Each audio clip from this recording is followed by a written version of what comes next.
Welcome to This Week in Correctional Institutions.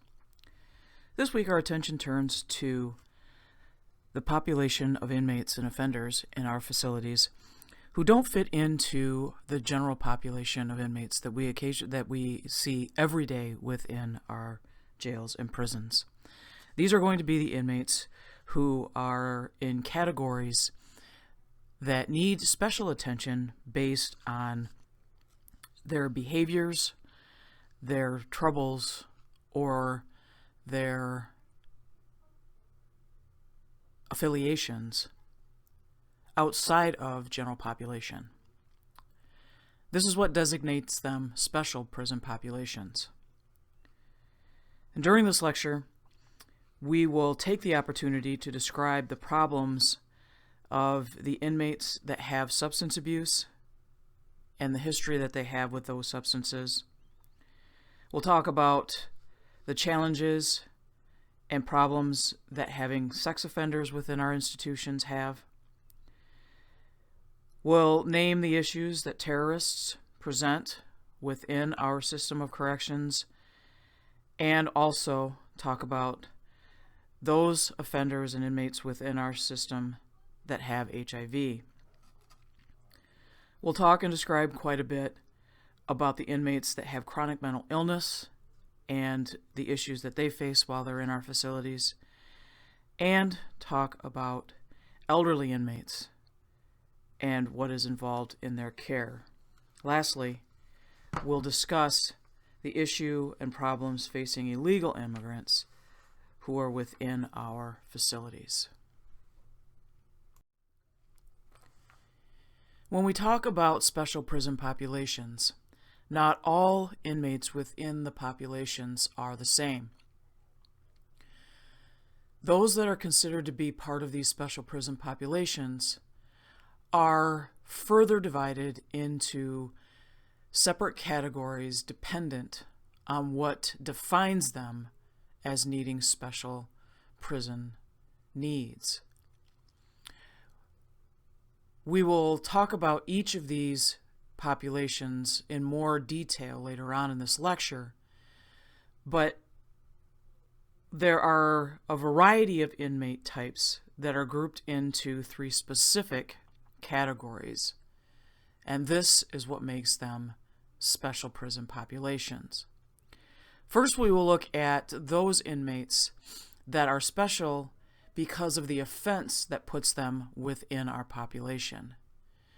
These will be drug addicted or those that suffer from a history of substance abuse, and then those offenders who are in our population because the charge that they are in makes them a challenge to secure and take care of.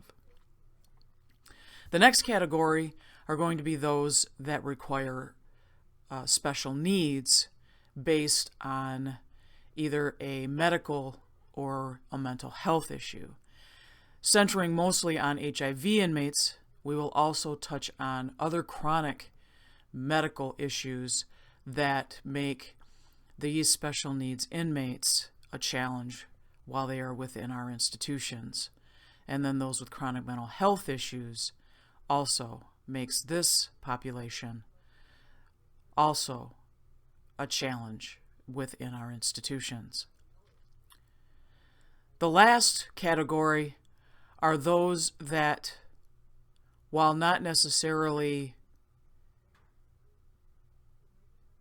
in for particular offenses or having any sort of medical or mental health needs, they're sort of a combination of all of the previous two, in that they are in a class that signifies issues that are special only to them, and that are the immigrant population that has increased over the last several years, as well as the elderly population that has also seen an exponential growth in our facilities across the United States within the last 20 years.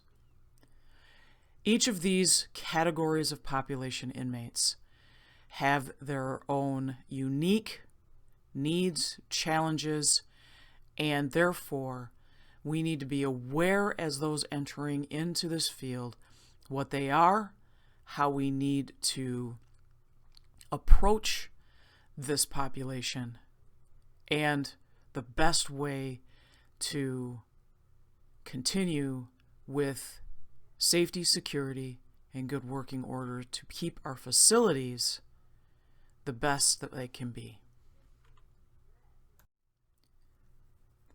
The first group we're going to talk about is going to be those that have a history of substance abuse or alcoholism. Of the inmates within our facilities, and if you remember from an earlier lecture when we talked about the different prison systems, the highest number of inmates in the federal system are those that are charged with drug crimes. So it stands to reason that half of the inmates in our federal system are there on drug offenses. That's about a third within the state system, and therefore it's not a far stretch to surmise that a lot of the offenders that come into the prison systems and in the local jails are under the influence of some sort of substance or alcohol when they committed their crime. So there are a lot of considerations to be made when people come in to our facilities and they have a substance within their system. First and foremost is that they're going to go through withdrawals. Dependent on the substance or alcohol that they are currently withdrawing from will dictate the type of treatment or the care that they will need to receive immediately upon entering our facilities. And I'll touch on a little bit of it here. We'll go more in depth in other classes. But regarding the substance, there is really very few substances that people can withdraw from that will create life-threatening effects once they come into our facility.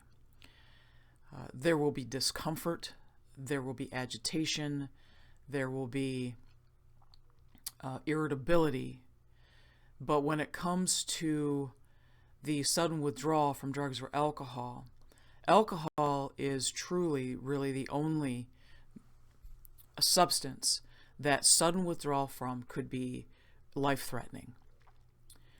If you look at withdrawal from opiates, as long as they stay hydrated and are being monitored by staff,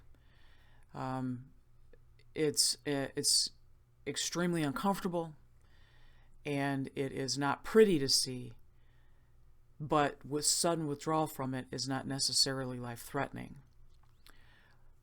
Withdrawal from cocaine is typically not life-threatening because a lot of what they're experiencing, the agitation, is the psychological craving for the drug.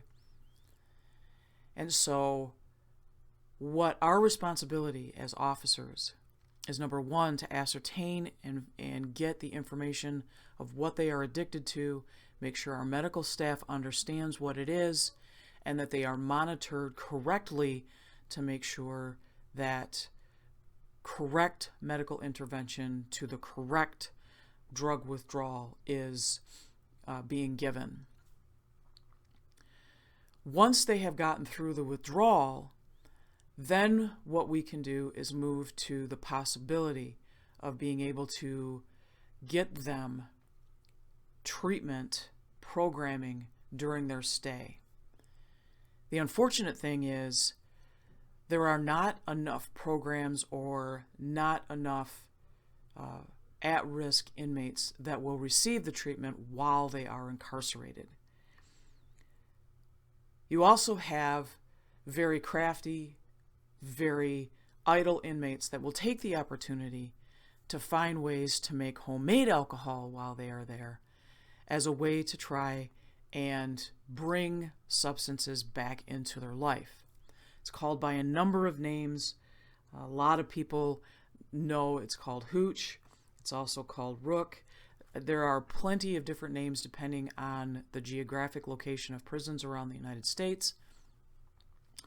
Typically, as long as you try and keep a handle on the contraband, especially overabundance of fruit products, fruit juices, and bread, so that there's no way to ferment the homemade alcohol, then you can stifle the opportunities for inmates to make their homemade alcohol. But at the very least is the understanding that when an addicted person comes into our facilities, they are at risk for sudden withdrawal, they are at risk for not receiving enough treatment, and they are at risk for continuing to try and find crafty ways to continue their addiction, either through smuggling it in, making it on their own, or manipulating people to get it for them.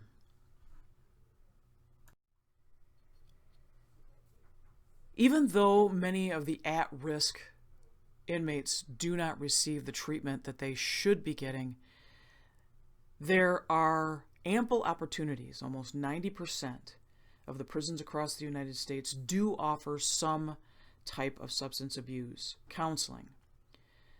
They are mostly on a volunteer basis through such programs as Alcoholics and Narcotics Anonymous.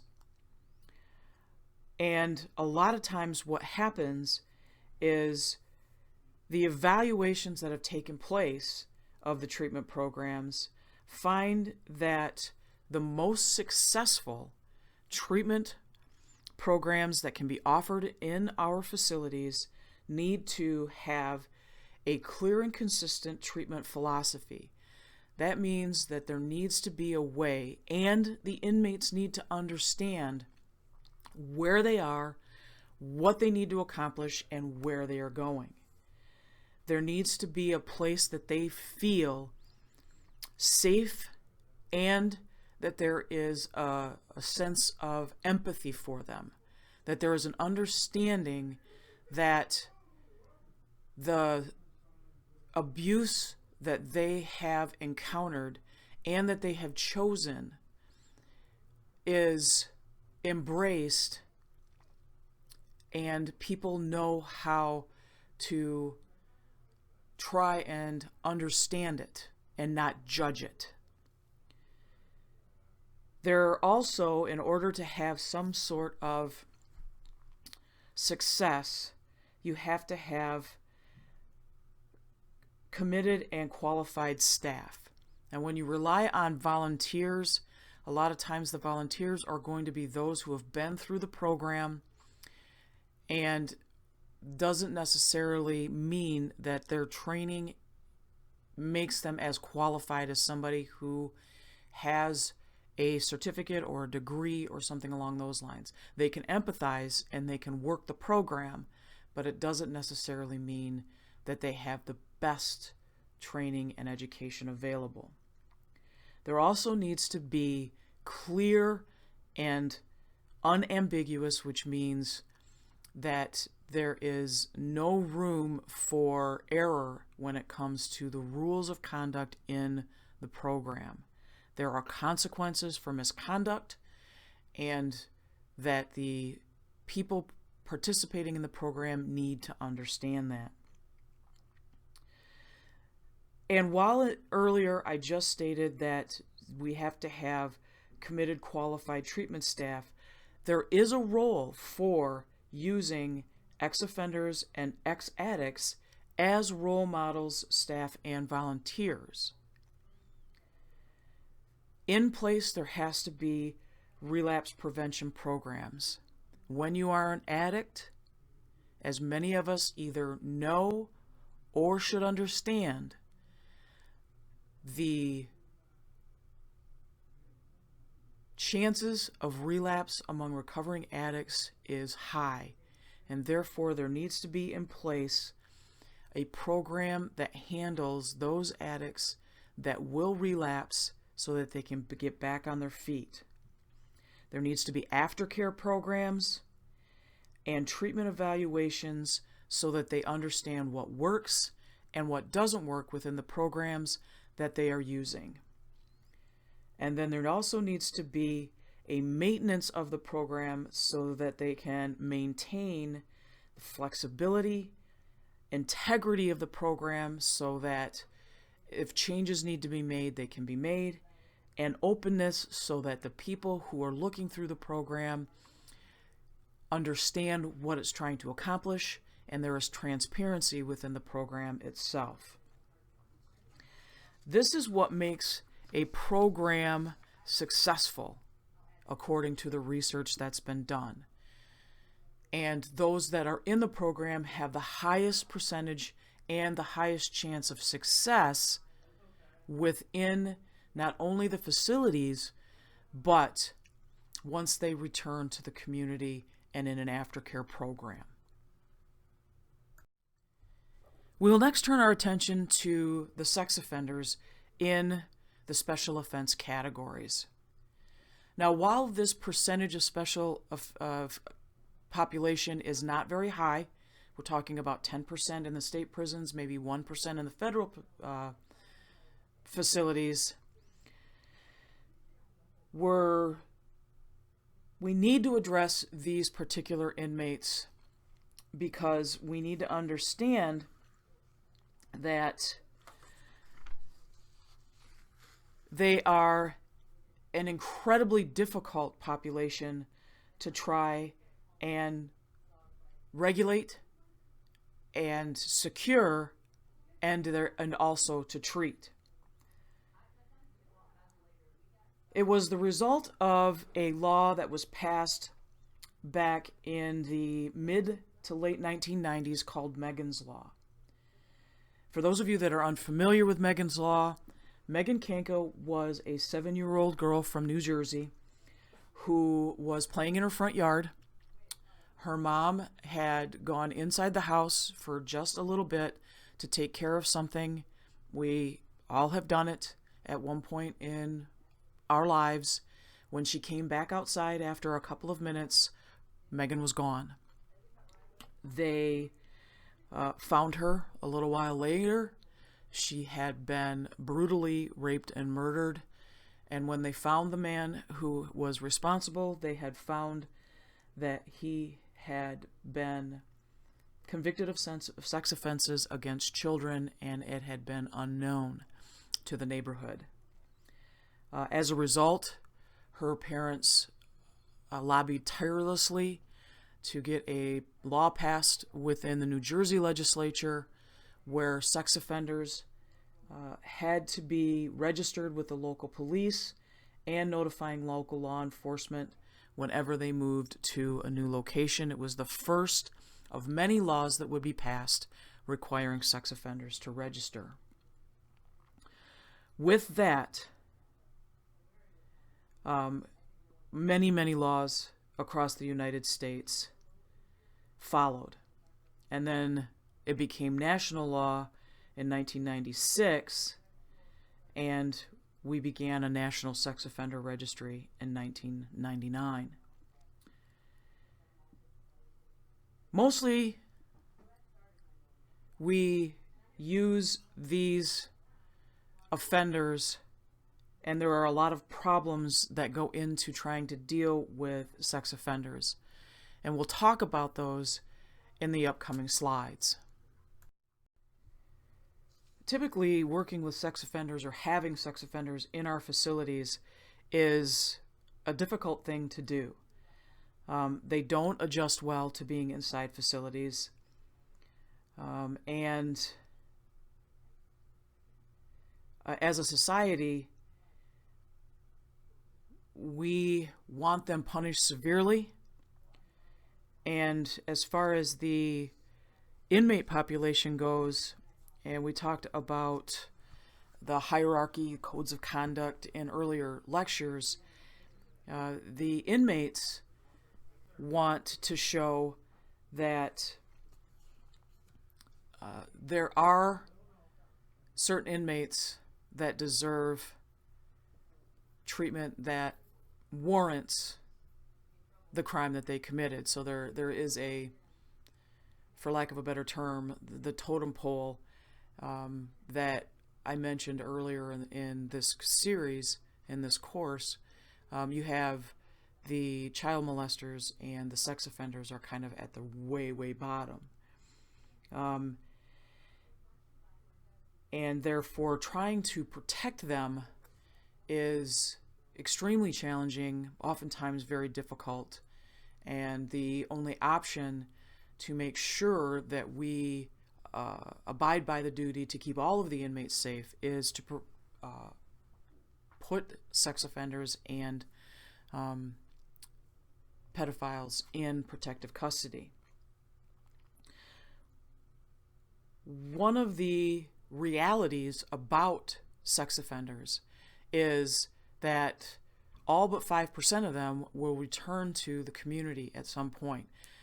It's really only the sexual sadists or the sexual assaults that end in murder that end up being the ones that are sentenced to life with no possibility of parole.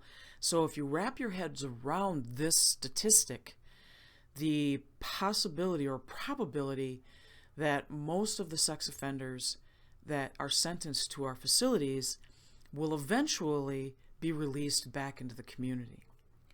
And so the issue here is twofold. Number one, the realization is their recidivism rate is relatively low, which means they are less likely to reoffend than non-sex offenders.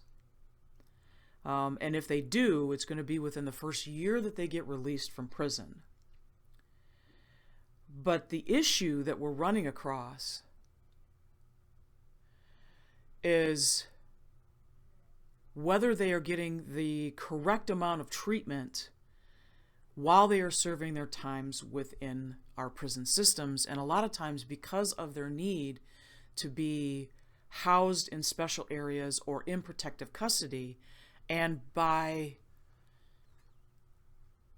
definition, protective custody limits their access to programs. A lot of times the people that we are protecting are therefore given limited access to the very treatment that could keep them from reoffending. And so it's become an extreme challenge to not only protect them while they are in our facilities, but then also prepare them for what is their eventual reentry back into the community. One of the things that has been used in recent years are civil commitment facilities. These are going to be for those sex offenders who are extremely violent, who pose a continuous risk to the community, even if they were to be released back in to the communities where they committed their crimes. And so it kind of works like this. Once a sex offender has served the prison sentence, but they are still deemed to be a serious threat to the community due to the violence of their sentence and their increased risk to the community, a petition can be made for this particular offender to be committed to a mental institution that blends both the correctional needs to keep the violent offender secure and to provide mental health services to try and treat the sexual offender and their tendencies. Under this type of program, there are 16 states throughout the United States who have passed laws that allow this type of program. Now, this is considered involuntary commitment, and a lot of questions have been raised as to whether it is considered double jeopardy. And so we need to explore this for just a moment and what the Supreme Court has said regarding this particular issue. Because when you think about it, it is a natural question to be raised due to the fact that when a sex offender has been sentenced for a crime that he has committed and he has served that sentence, then to involuntarily commit him to a mental institution for what could be an indefinite amount of time based on the severity of his crime, the propensity for him to commit that crime again, and his mental health condition that makes him an extremely violent predator, is it considered to be the same as charging him for the same crime twice?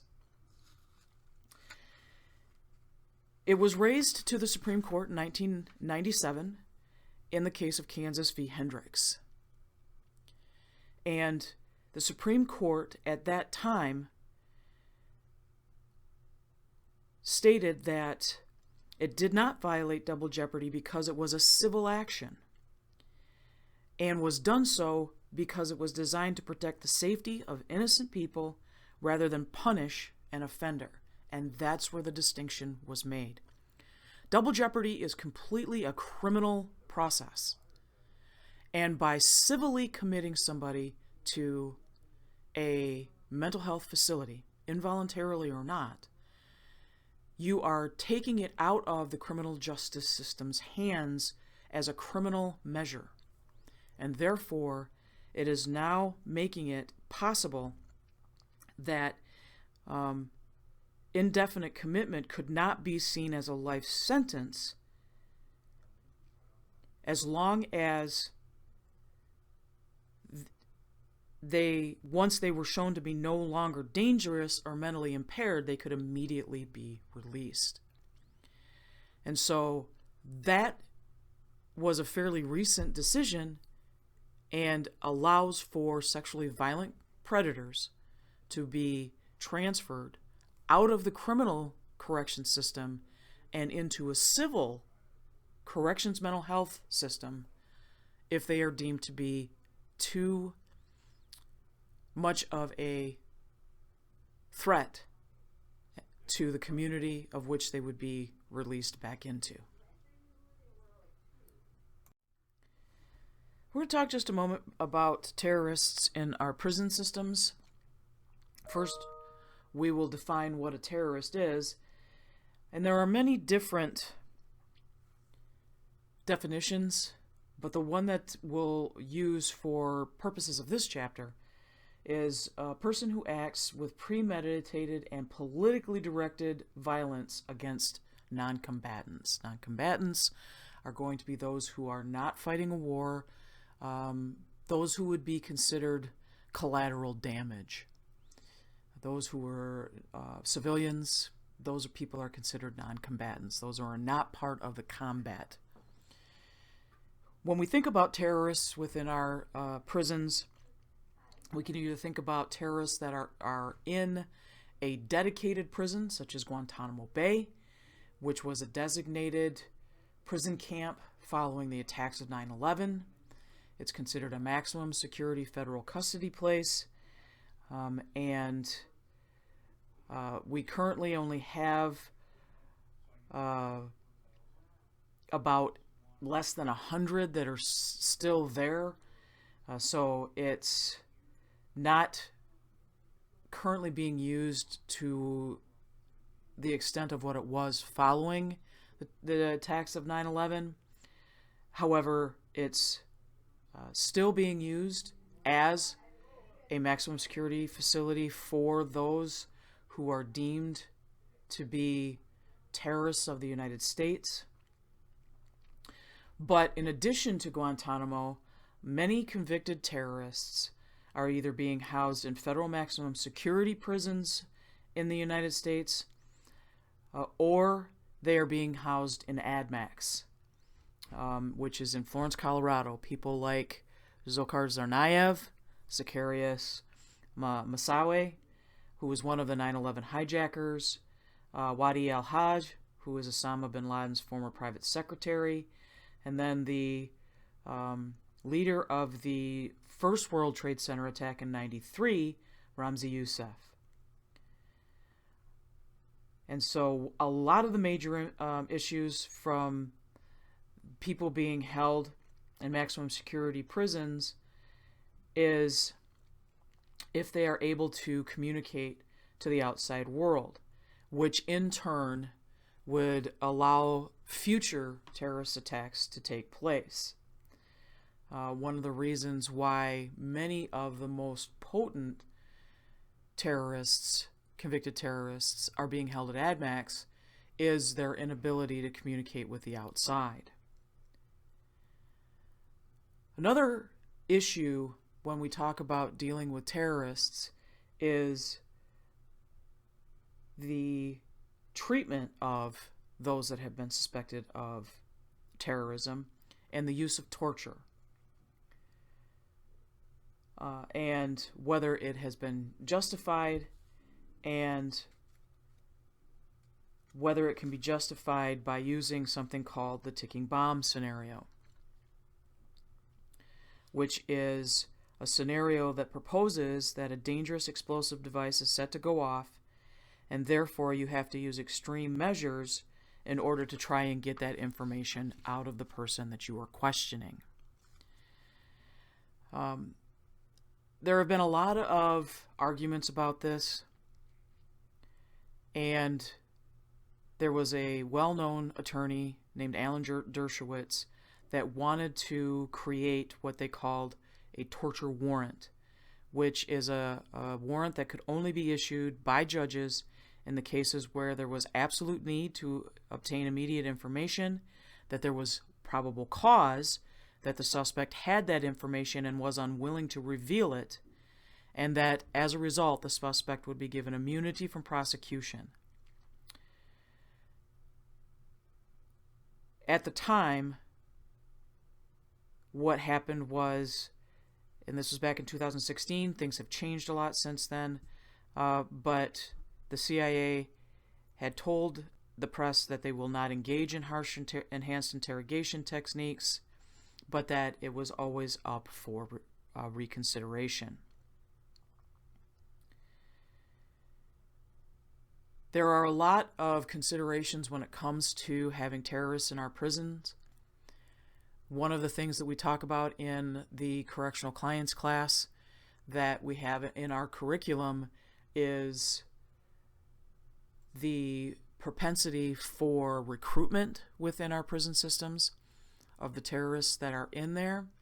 And one thing we need to also keep in mind is when we talk about terrorists in our prisons, we are automatically assuming that they are the international terrorists like Ramzi Youssef and Zacarias Moussaoui, those that were responsible for the World Trade Center in '93 and the 9/11 attacks.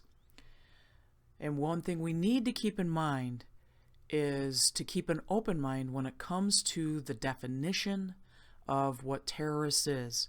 And remember that nowhere in the definition that I mentioned earlier in this slide was where it said international or it said from another country. The definition again was one who acts with premeditated and politically directed violence against non-combatants. And so we need to keep in mind that a terrorist can be somebody who is not foreign-born. It can be somebody who does not have foreign-born parents. It can be somebody who has generations of family, who was born and raised in this country, who has a set of beliefs, who decides to take those political beliefs and use violence against non-combatants.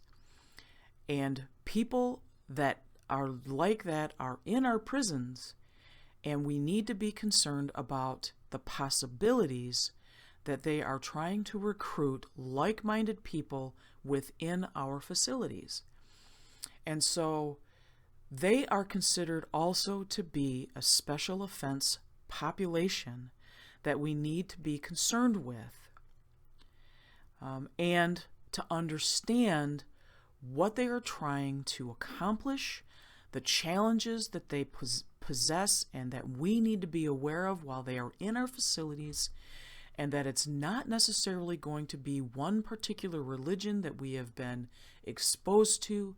It can be a cause, it can be an ethnicity, it can be a threat group. So we need to have a wider understanding of what a terrorist is and their threats within our facilities in order to be able to handle what it is that makes them that special needs population.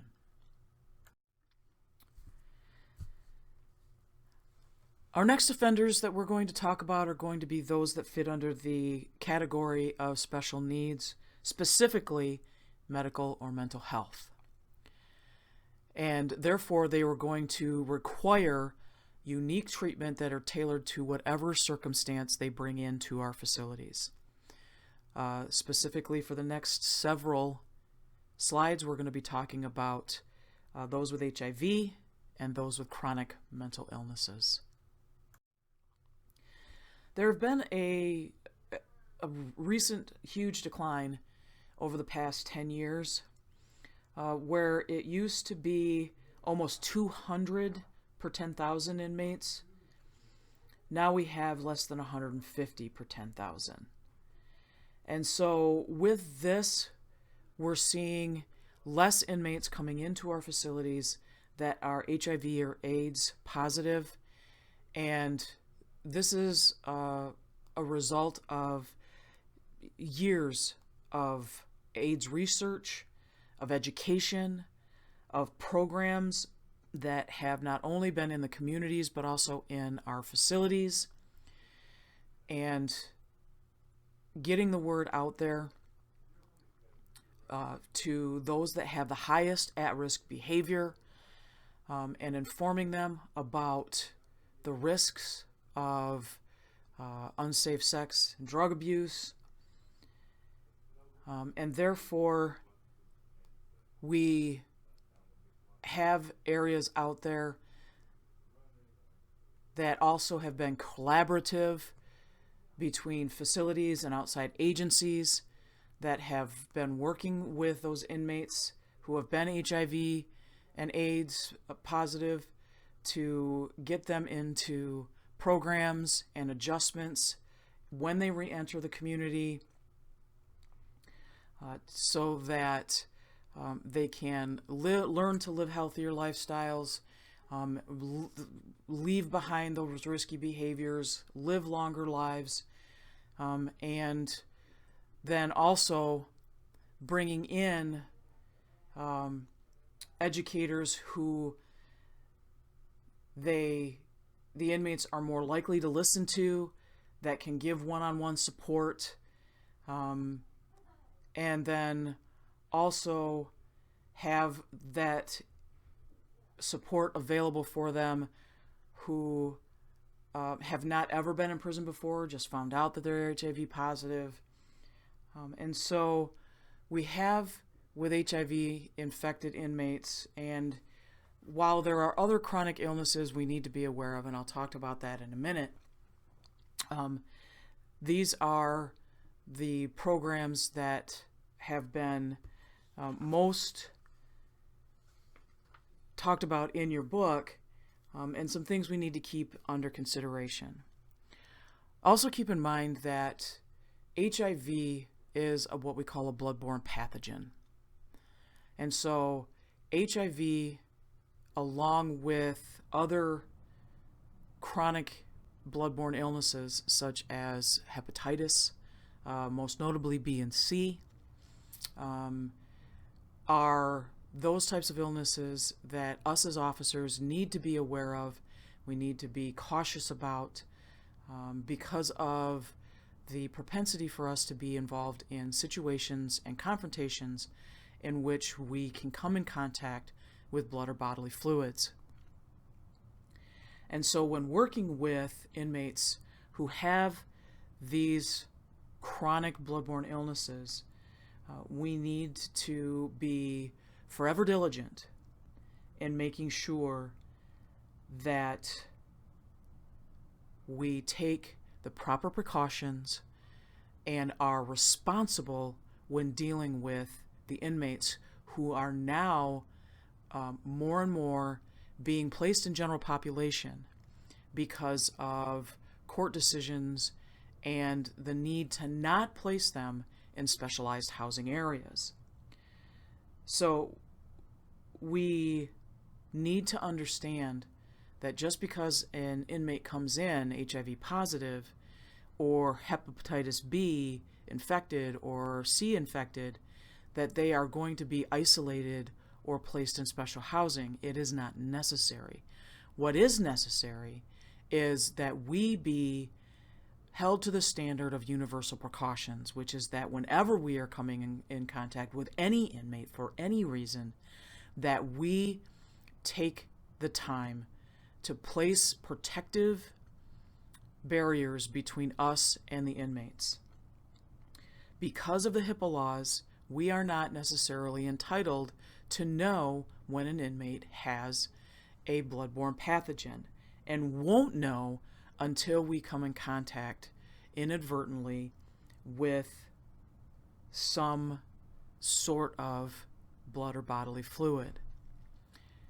Now, when that's all said and done, we also need to be educated ourselves on how these chronic illnesses are transferred.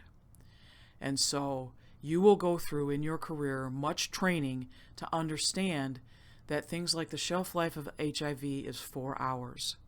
The shelf life of hepatitis B is 21 days. The shelf life of hepatitis C is 4 days, which means that the virus can only live outside the body for a small amount of time. And therefore, it needs time to get into your system.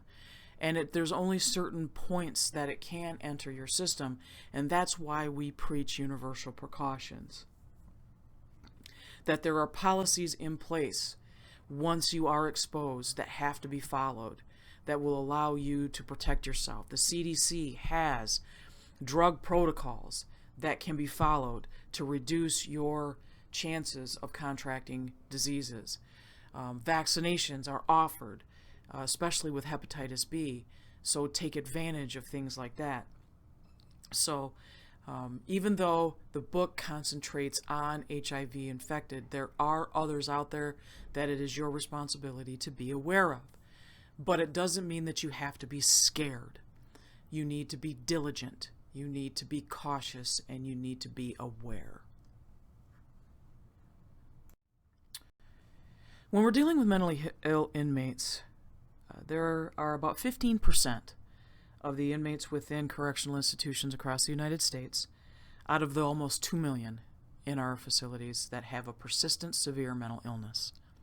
It's 10 times more than the state hospitals nationwide, and there are specific mental illnesses that are common to the facilities across the United States. You will study them more in depth in correctional clients, but to touch on them briefly, typically you're going to come across major depression, bipolar disorder, schizophrenia, psychotic disorders, as well as borderline personality disorders and some other personality disorders. And with this, you will learn the symptomologies of them and how best to, and the challenges of treating those with chronic mental illnesses. Females have a higher rate than males, and most of this is because females will report at a higher rate than males of having mental illness, but also because they have endured it longer. Males and females might start having mental illnesses at the same age, but they'll report it at a more consistent rate.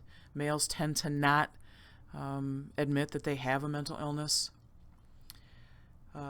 They also will have behavioral problems and or substance abuse issues, and this is what's called a co-occurring disorder, when you have an inmate that not only has a substance abuse or behavioral issue, but also a mental illness, and this makes it twice as difficult to deal with when you are dealing with more than one issue and trying to find treatment. Many of those that suffer from chronic mental illnesses have a history of violence, and therefore are going to be some of our most challenging inmates to try and take care of. And as a result, will find themselves in our maximum security areas of our facilities, as well as our special housing units of our facilities. And so dealing with chronic mental illness in our special needs offenders are always going to be the most challenging as well as the most dangerous in a lot of times. A little background on our mental health system, and I'm sure you've heard it before in one of my previous lectures in one of my classes. We went through a decentralization and of the mental health system starting in the late 1960s. By the 1980s, the government had cut the budgets to the state hospitals and institutions with the intention of having those services provided at the community mental health level, and it never worked. And so all except the extremely violent, unable to live in community mental health were released from the state mental hospitals and institutions and released back into the communities. As a result, community mental health never received either the money or the resources to treat those that had been released from the state mental hospitals and institutions. And so all of those people were moved back into the communities. They were not receiving the treatment or programming to maintain their treatment, and therefore started having negative law enforcement contact. Law enforcement was not trained, nor were they ready to deal with the population of mentally ill returning into their communities. As a result, the negative law enforcement contact started resulting in arrests that were bringing them into the correctional system, and by the turn of the century, the jails became the de facto mental hospitals of the United States, in which turn then turned our prison systems into mental hospitals as well. As a result, the prisons then were assumed to turn into the treatment facilities for those that were mentally ill, and as a result, that didn't happen. Those that are mentally ill that go into either jails or prisons do not receive the adequate treatment resources that they're supposed to get, and as a result, those that serve prison time as a mentally ill inmate have a difficult time getting the proper treatment and will return back into the community as a mentally ill inmate without the resources to get rearrested, to go back to prison, and it becomes a vicious cycle. This is how we run our prison systems at this time. And for the chronically mentally ill, this is how the prison resources are being used and are becoming more and more inadequate with the more and more mentally ill that come in to our system. The last population we're going to talk about are the special population inmates. Those populations that aren't defined by a sentence, aren't defined by a medical condition, but are defined by the uniqueness of who they are and why they are in prison. First up is going to be the elderly population and the fact that this population in and of itself has grown exponentially within the last 20 years. While still a fairly small percentage of the prison population, they now are over 120,000 within our prisons across the United States. The unique thing is that once you reach age 50, you are considered to be part of the elderly population. Now, a lot of the reasons behind the rise in elderly inmate population is a couple of different reasons. Our social policies regarding sentencing and sentencing structures have caused those that are being sentenced to stay in prison longer, depending on the sentence. Those habitual criminals who are going to prison will be sentenced longer. Those who are being sentenced young for life sentences are dying in prison. And those that are committing their first offense as an elderly offender will not be getting out. Longer sentences, therefore, are making it very hard for somebody who is older to deal with confinement. And as a result, the elderly population, as small as they are very vulnerable to victimization. They can be assaulted, both physically and sexually. They can be taken advantage of. They can be manipulated, and therefore present unique challenges to classification, to programming, to those that are in charge of the duty stations, and therefore they require things that are specialized as far as medical treatment, nutrition, housing, and institutional activities. And when we talk about things like that, what we're talking about is take into consideration you have an inmate that comes in as a first-time offender, and we find that a lot of elderly offenders who are first-time are that way. They commit a passionate, non-premeditated, violent offense, an assault of some sort. And they're sentenced to 10 or 15 years, maybe 20 years. Now they're 55 years old, and they're sentenced to 20 years in prison for an assault that is not in character. Maybe they're showing early onset dementia. And now the institution is going to have to take on things like medical treatment, housing. Elderly inmates are going to have nutrition issues as they get older. Institutional activities. What are the institutional activities that young inmates do? They play basketball. They lift weights. They run track. What institutional activities do elderly inmates partake in? Can you think of any? Are they going to play basketball? Are they going to run track? Are they going to lift weights? So now it's up to institutions to try and start thinking outside the box. What kinds of institutional activities can we provide for elderly inmates to give them a way to fight the idleness? What nutrition is going to be necessary to make sure that elderly inmates, within what is required and adequate, do not die of malnutrition? As people get older, they start to get medical issues, whether acute or chronic. All of these are going to start to increase the average yearly care of an inmate.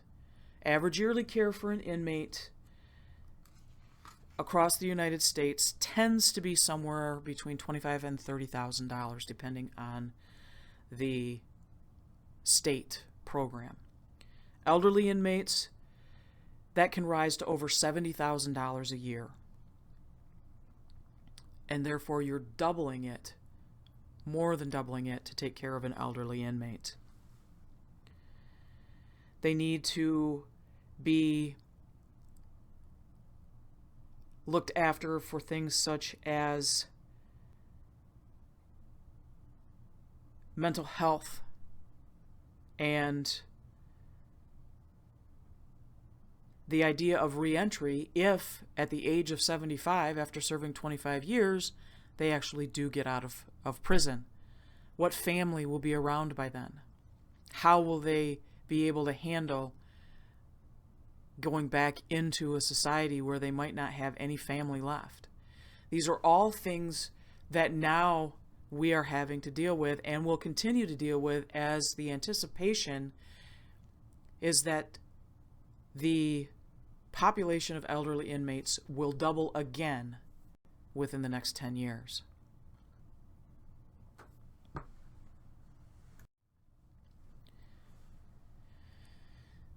The next special population is one that has been in our news quite frequently over the last couple of years, and that are the illegal immigrants.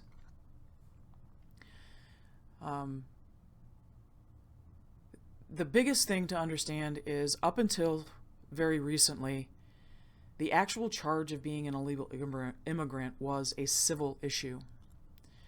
If an immigrant committed a crime, then being an illegal immigrant was not a crime. They would take care of the crime first, and then the civil process of deportation would take place. The numbers now show that we have over 90,000 non-citizens or illegal immigrants in federal and state prisons, and they are in these areas not for crimes, but for being illegals.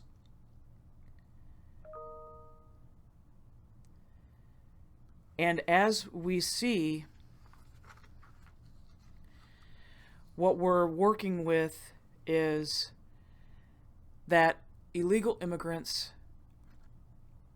are really less crime prone than native-born Americans. But suffer an increased burden at the pretrial release stage because of the fact that we currently have many anti-immigrant attitudes. And so let's take a look at some of the things that happen and then illegal immigrants bring to prison. One of the things that they can bring to prison that is a unique problem is they can be recruited into ethnically compatible gangs. One of the things that happens, especially in states like California, Texas, Florida, is you will find that the gangs that are prominent in those areas, and we talked about this earlier in the semester, is they will collaborate and move together based on racial and ethnic lines. And so that is an issue. Also, if you have illegal immigrants in your prisons, your ability to communicate is going to be extremely limited because their English is extremely limited. And so one of the things that might be of interest is to try and make your staff much more diverse and much more bilingual. Some of the programs that have started to emerge and have also taken a big media hit as a result of it is the introduction of family detention centers. These are supposed to be minimum security residential facilities that provide schooling, recreational activities, and access to religious facilities, and that while there have been questions as to whether these family detention centers are actually minimum security or are more punitive than really should be, they're meant to be a deterrent against crossing the border illegally. And when family detention centers began operations, they faced a lot of protests, but There also have been changes made to the facility, including adding things that make it seem more like a family detention, replacing metal doors, adding murals, and so it's something that needs to be discussed, but something that looks like it will not be going away. In this lecture, we looked at special populations in our prisons and broke it down into 3 categories: special offenses, special needs, and special populations. We described the problems of inmates with a substance abuse history and what challenges sex offenders bring into the prison. We named the issues terrorists present and explained the prison experience for HIV inmates, along with those with other chronic illnesses. We described the world that inmates with chronic mental illness face and looked at the plight of the elderly as well as illegal immigrants.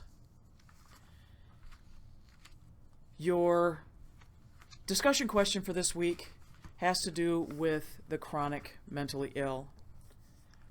Do people with mental illness belong in our prisons? Is there another place for them to go? And if they commit a crime, should the focus be on punishment or treatment? With these questions, I want you to use the chapter and any outside resources to answer these questions. Your answer should be no less than 300 words, and when you are done, go to a classmate and dialogue with them about their answers. Next time, we're going to talk about another controversial subject, which is the death penalty. Thank you.